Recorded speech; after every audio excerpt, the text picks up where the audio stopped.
요즘 5세대 실손보험 나온다는데 내 건 어떻게 되는 거지? 걱정되는 분들 많으시죠? 사실 4세대가 나온 지 얼마 안 된 것 같은데 벌써 또 개정안이 발표됐습니다. 그래서 오늘 영상에서는 급여, 비급여 보장, 뭐가 어떻게 달라졌는지, 보험료는 얼마나 바뀌는지, 기존 가입자는 어떻게 대응해야 하는지 이 세 가지를 아주 쉽게 정리해 드릴게요. 끝까지 보시면 내 보험을 지켜야 할지, 바꿔야 할지 방향이 확실하게 보이실 거예요. 자, 그럼 바로 시작하겠습니다.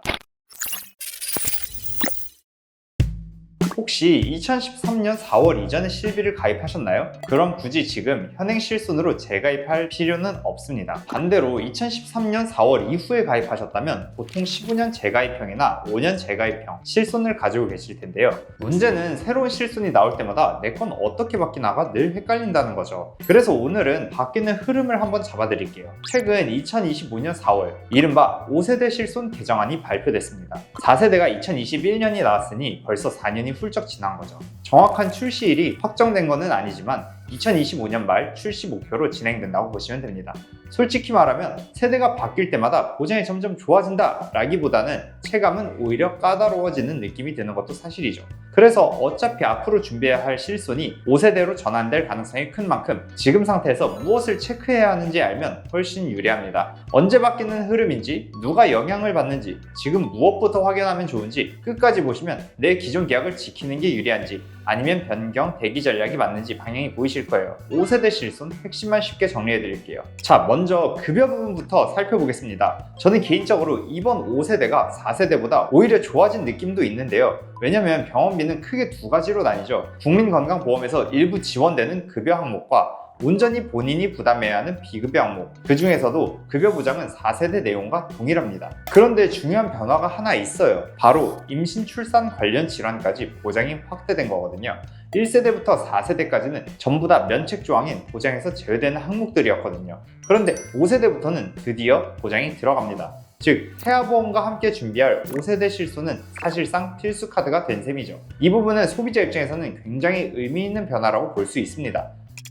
자, 다음은 비급여 부분인데요. 5세대에서는 비급여를 아예 두 가지로 구분했습니다. 중증 비급여와 일반 비급여인데요. 중증 비급여라 함은 암과 뇌혈관 질환, 심장 질환처럼 건강보험 산정 특례 대상 질환이고요. 일반 비급여는 그 외의 모든 질환에 대해 의미합니다. 4세대까지는 이런 구분이 없이 전부 하나로 묶어서 보장을 했는데 5세대부터는 이렇게 질환군을 따로 관리하는 식으로 바뀐 거죠. 특히 중증 비급여 보장 내용은 4세대와 동일합니다. 그런데 5세대에서 새로 생긴 게 하나 있어요.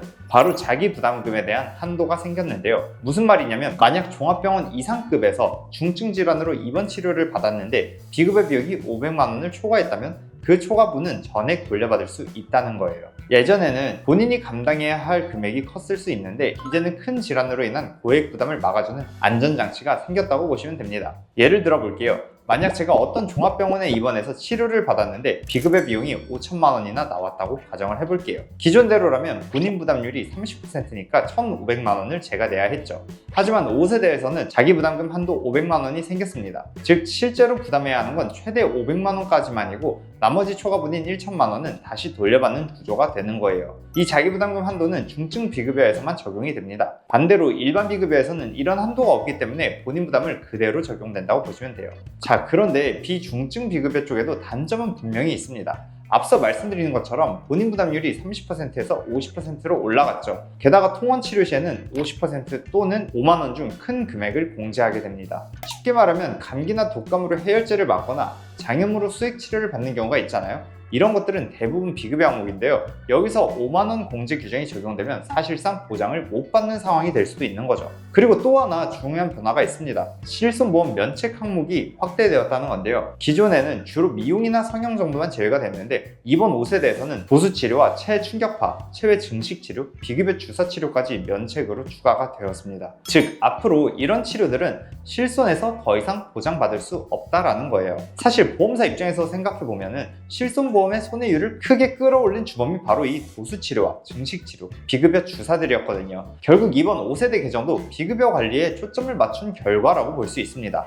보험금 수령 현황을 보면 흥미로운 통계가 있는데요. 가입자의 65%는 보험료만 내고 실제로 보험금을 받아가는 경우가 거의 없고, 반면 상위 9% 가입자가 전체 보험금의 무려 80%나 수령을 하고 있습니다. 결국 이 말은 일부 가입자의 과도한 비급여 치료 사용이 대다수 가입자에게 손해율 부담으로 돌아온다는 해석 또한 가능한 거죠. 실제로 도수치료와 증식치료, 비급여 주사 같은 항목들이 과잉되다 보니 정작 꼭 필요한 환자들까지 불이익을 보는 상황이 벌어지기도 한 겁니다. 아마 이번 5세대 개정도 이런 점을 고려해서 나온 것 같아요. 그럼 지금까지 핵심 변화 3가지를 다시 정리해 드릴게요. 연간 한도는 5천만 원에서 1천만 원으로 축소가 되었고, 본인 부담금은 기존 30%에서 50%로 상향, 통원 시에는 3만 원에서 5만 원으로 상향, 보장 제외 항목은 도수치료와 체충격파, 증식치료, 비급여 주사 등이 추가되었습니다. 다만 이게 꼭 단점만 있는 건 아니에요. 보장이 줄어든 만큼 보험료는 30에서 50%가량 낮아질 예정이고, 상황에 따라서는 중증 보장은 오히려 더 든든해진 부분도 분명히 있습니다. 그래서 무조건 나빠졌다고 단정 짓기보다는 내가 어떤 치료 가능성이 큰지,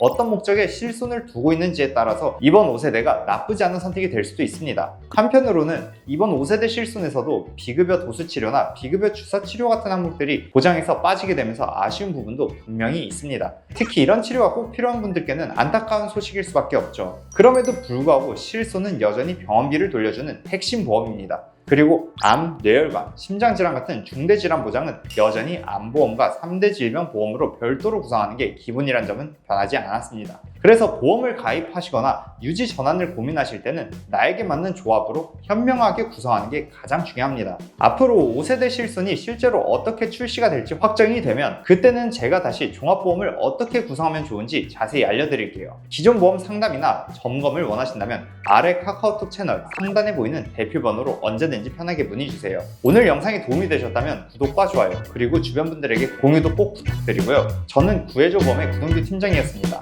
본 광고는 심의 기준을 준수하였으며 유효기간은 심의일로부터 1년입니다.